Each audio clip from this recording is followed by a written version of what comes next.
गेहूं का सीजन है, किसानों को क्या मैसेज देंगे।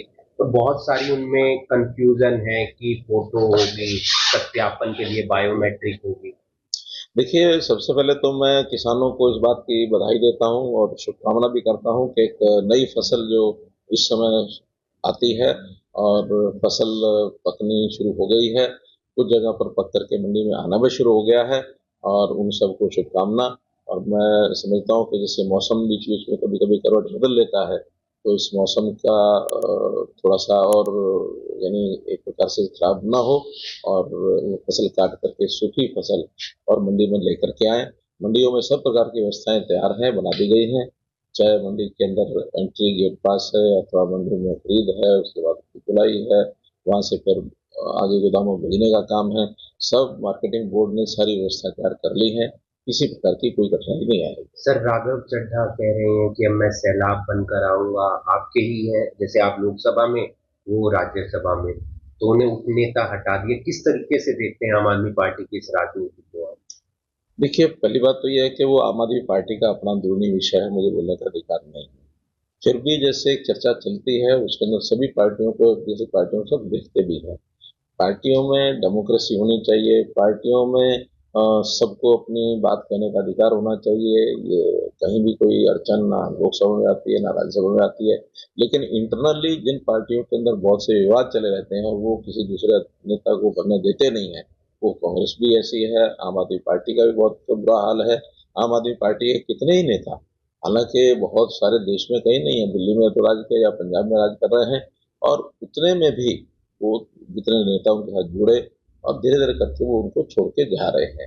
और कहीं ना कहीं जो उनको सुनने में मिलता है कि उस पार्टी के अंदर एक जैसा एक ही व्यक्ति का जो से चलती है, उस व्यक्ति के अतिरिक्त कोई विचार रखता है तो वहाँ उनको बर्दाश्त नहीं होता, सहन नहीं होता है। अच्छा नहीं है। जहाँ तक चड्ढा जी की बात है, एक अच्छे सांसद हैं और पार्लियामेंट में भी बहुत अच्छे प्रकार से विषय लोगों के रखते हैं।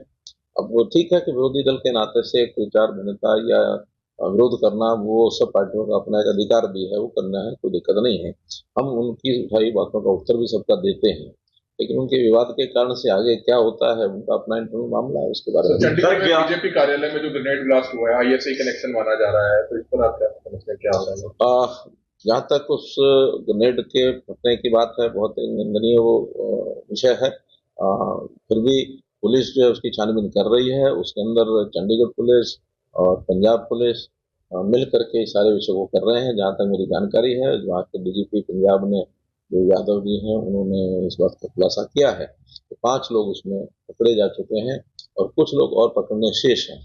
और उनसे सब बातें जो बोलेंगे वो बताई जाएगी तो सबका पता लगेगा कि किसकी किसके शय पर ये हो रहा है, क्यों ये कर रहे हैं, उसका उद्देश्य मकसद क्या था।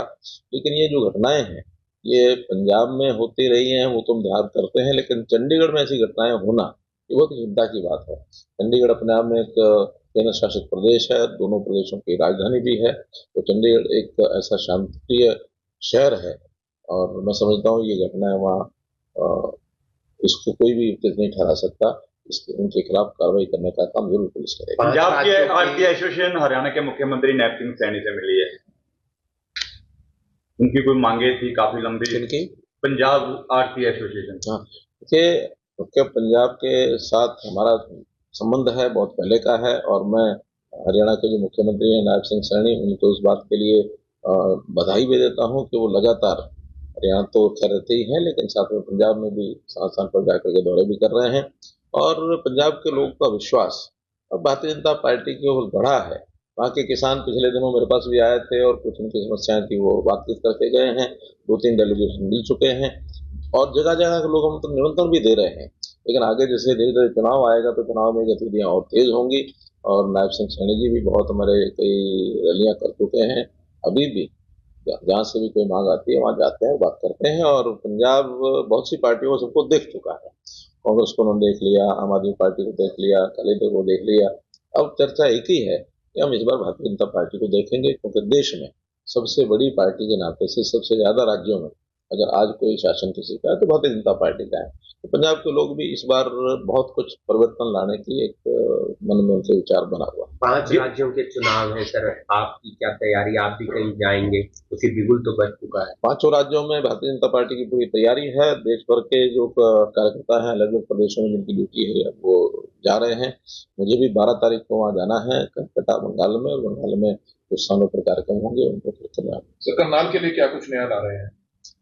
करनाल बहुत अच्छे प्रकार से आगे बढ़ रहा है। हमारा सारा यहाँ का राजनीतिक नेतृत्व भी और हमारा प्रशासनिक सारा लोग हैं वो सब करनाल और करनाल जिला क्या पूरा लोकसभा क्षेत्र में कहूँगा कि उसमें सब लोग एक्टिव हैं, और ग्रामीण क्षेत्रों या शहरी क्षेत्रों सब काम कर रहे हैं। अभी एक टीम दिल्ली से national institute of urban affairs ऐसा करके एक इंस्टीट्यूट को बुलाया है यहाँ, और करनाल में और क्या नए काम किए जा सकते हैं उन्होंने 10-12 प्रोजेक्ट बताए हैं।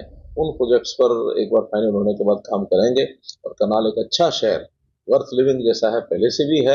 ऐसा कहा जाता है कि अगर हरियाणा में कोई बढ़िया शहर, खास करके जिन लोगों को जो ऊहापोह से दूर रहना है, शहरी ऊहापोह से, दिल्ली से दूर रहना, ऐसे जो कंजस्टेड शहर है उनसे दूर रहना, तो उनके लिए हरियाणा में तो करनाल शहर माना जाता है या फिर पंचकुला शहर माना जाता है।